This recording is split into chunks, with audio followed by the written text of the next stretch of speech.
Hello, welcome to my channel. I'm John Hartledge.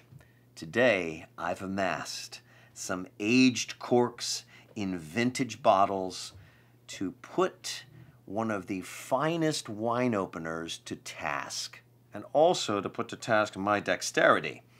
The Durand wine opener for vintage bottles and aged corks. Let's chat wine.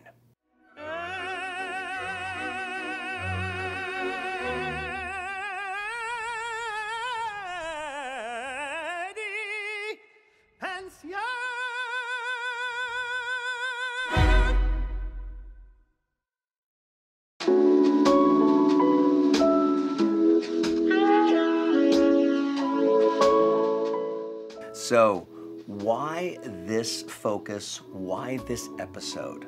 For about the first 20 years of my better than little over 30-year career in wine, I dealt primarily with bottles that were pretty new vintages. I didn't really have to deal with older vintages and older corks until I started working as a somm at a pretty famous resort in the Northeast United States. And the cellar was amazing, and a lot of aged bottles. And there's just a natural degradation of the cork that happens when a real cork is in a bottle for a couple of decades, 30, 40 years, sometimes as quick as 20 years. So there is a wine opener that is designed specifically for older corks, and it's called the Durand, and it's D-U-R-A. It looks like Durand. No, not Durand, but it looks like that, but it's pronounced the Durand. So with the French, that A-N-D goes a little nasal and a nice aw. So it's actually a combination of two corkscrews.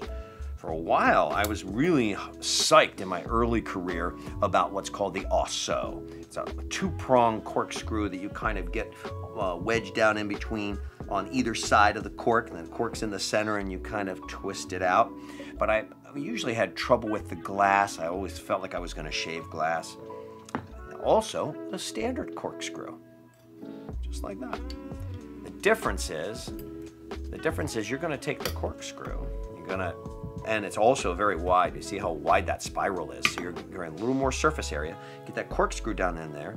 Then you're going to put the prong on the other side, and then you twist. So you're actually holding the cork together while you pull the cork out, so that the corkscrew doesn't just go in, and if it's moist or if it's an older cork, it can be crumbly. It comes right back out. So if you remember from my episode recently, it was called Just Desserts. And we were on the deck with the lovely Suzanne Wagner, wine director and a former colleague of mine. And we were on the deck and we opened this beautiful bottle of Beerenauslese from Germany by Leonard Kreusch. And this is from 1999. And the cork literally fell apart. We stopped the video just for a second. I ran, I got a screen. We pushed the cork through, and there was a little bit messy. The wine was delicious. So it didn't affect the wine, it's just the cork was a little old. So we're gonna take a traditional corkscrew and just use the knife as an implement. So I use the knife to break up this, yeah, there we go. There's that little bit of wax that's on the top. So we're gonna get that out. Yes, we're gonna create a little mess. That's why I have a tablecloth. Yes, very nice. Now, one nice thing about having wax on this, there's no lead. It used to be corkscrews had lead in there to make the corkscrews very pliable. And thanks to Burke's Wine Shop in Sparta, New Jersey, I have a couple of old bottles to kind of test it out on first. And these actually do have lead in their capsule.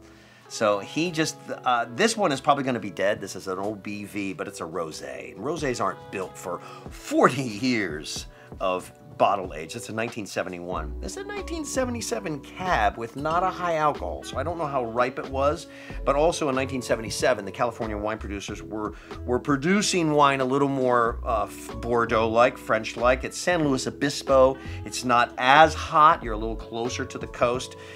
There may be something there, so I have the extra tasting glasses just because if I'm gonna open it, I I'll be the guinea pig and taste. As terrible as it may be, but this is just a practice with this Durand, so we're gonna practice right here. I'm gonna say that old capsule. Let's try to do traditional, let's see. Right under the ridge. I may have to really get down on this from the top of this. Let's see, that'll come off. It's coming off. This is, like I say, this is over 40 years.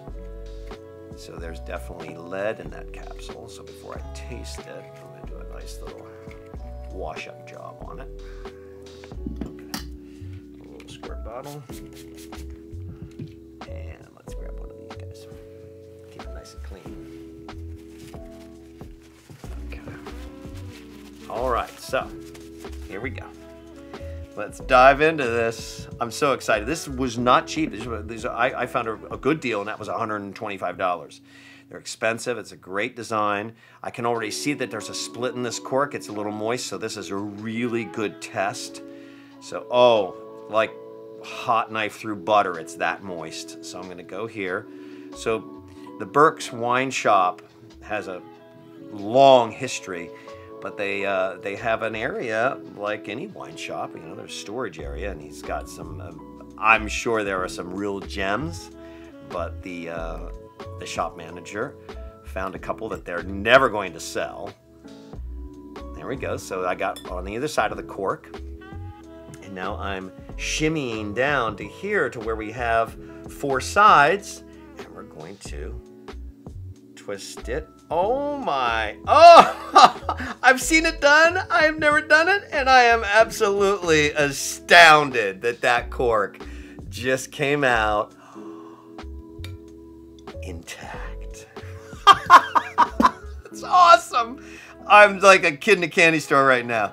That cork is, oh yeah, it smells like sherry. That's perfect. It should smell like sherry with that kind of age.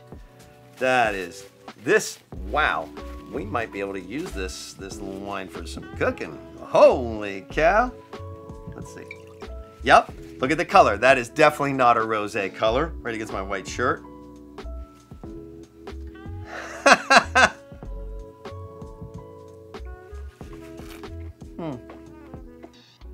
Pretty terrible. There's no fruit. It's, yeah. You know what? I'll clean the white walls on the tires with that puppy. So, because the alcohol is still present, but that absolutely works. Wow. Okay. Quickly.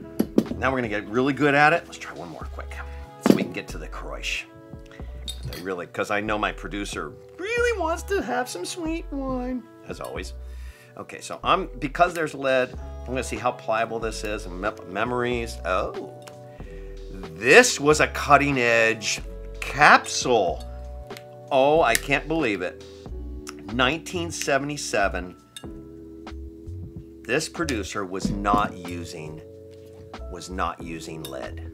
This is a polymer capsule. Oh, I can't believe it. That 1977, that is amazing. I don't have to wash that one. Good deal. All right, so that cork actually doesn't look too bad, but let's practice. Ready? Take the spiral, and nice firm. You gotta be firm with it, and that's true of any corkscrew. Once you start, if you're, mamsy-pamsy, you're gonna shred any cork. Get down on it. Get down on it. I just can't help it. When I hear something from the 70s come up, it just kind of comes out of me. Well, it's 1977. Come on. Okay, wait. Also going in. Here's the prongs. Wheedle, wheedle, wheedle, wheedle, wheedle, wheedle, wheedle, wheedle, wheedle, wheedle. Woo! Down. Now, wait. Now, here's the thing. You got to kind of get all of them. One complete unit. Ooh, I'm finding it easier to hold this still and turn the bottle. That's not a bad thing. And then just edge it out. Complete cork. Oh, look at the crud. There's a lot of crud on this. Oh my gosh. Crud check. Crud check. Ho ho. Okay. This is likely going to be past its time. It's a lower alcohol Cabernet. It may have enough tannin to be something, but let's just see. Okay, it is aged, so the color's going to go. It's going to be a little more sherry-esque. Wow, there's actual stuff there. There's a little fruit there. It's an aged Cabernet. There's something to it. We'll see if there's any fruit on the palate, but it smells like something on the nose, which is really exciting.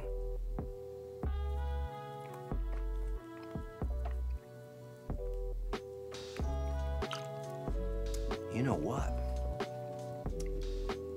I'm getting the cedar. I'm getting those aged kind of burnt raisined fruits. I have to tell you, that's a surprise. I couldn't even put a value on this bottle at this point. That's David Bruce, San Luis. Now I have to plug it. David Bruce, San Luis Obispo, Cabernet Sauvignon, 1977. We do know in the 70s, California was making excellent, excellent Cabernet with amazing terroir, earth, really nice earth characteristic. It wasn't until kind of late 70s, early 80s, you started to get the winemakers really wanting to extract as much fruit, really go for that California ripeness, because it really makes them different than a lot of other wine producing areas in the world. And why not, find your best? So, okay, here we go. Leonard Coish, the sweet. Oh, I'm so excited about that Cabernet. Oh, that Cabernet is for tonight. Yay. Okay, gonna have a little roast beef with that Cabernet. Actually, I might go with the chocolates. Really nice, some chocolates, and in this case, some nuts, because it's got that age. It's got all those tertiary flavors. So here we go. Oh, I'm feeling pretty good about this. Okay, we got our seat. We got our four sides. Boom, boom, boom, boom. Crisscross. Sailing takes me away to where I've always heard it's good. Okay, stay with me now. Stay with me now. Oh, there we go. We loosened it. Good. It's an older cork. Sometimes there's a little bit of almost a mortar. Oh, perfect. It's turning. It's twisting. It is out of there. Beautiful. Look at that cork. And we got the dry part of the cork. We got the nice, smells good too. Yes, yes, yes, yes. Okay, we're gonna wrap this up, but we've got to taste the beauty. Oh, now the last time I poured this, it was not clear. It was all like chunky and all kinds of stuff. Look at that. Oh, man. Now you have honey with no crud. This is awesome. Honey with no combs. Just clear honey in a glass. And I have to say, this is going to go to my producer. I'm not even going to taste it because it smells divine. Producer, we have chatted wine. And now you get your just desserts. Come see me again. Wow, this was a blast. I'll clean up the mess. Let's chat wine.